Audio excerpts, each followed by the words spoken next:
கர்த்தருக்கு ஸ்தோத்திரம்.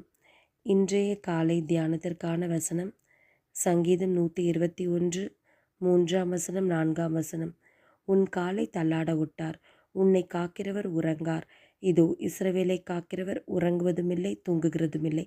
எத்தனை அருமையான வசனத்தை கர்த்தர் நமக்கு கொடுத்திருக்கிறார்.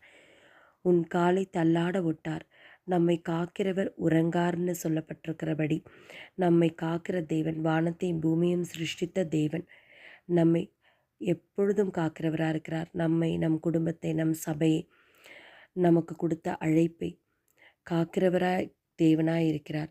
நம்மை ஒவ்வொரு நாளும் வார்த்தையை கொடுத்து தேற்றி ஆற்றி நம்மை வழிநடத்தி கொண்டே இருக்கிறார். அவருடைய கிருபையினாலே நம்மை முடிசூட்டி கொண்டு இருக்கிறார். நாம் அவர்களில் நிலைத்திருக்க அவருடைய கிருபை நம்ம மேல் இருக்கிறது. நம் விசுவாசத்தில் ஒவ்வொரு நாளும் வளர, அவருடைய சித்தத்தை செய்கிற பிள்ளைகளாக நம்மை வழிநடத்த அவர் போதுமானவராயிருக்கிறார். அவர் நம்மேல் நோக்கம் வைத்த தேவனாயிருக்கிறார். நம்மை நோக்கி பார்த்து கொண்டே இருக்கிற தேவனாயிருக்கிறார்.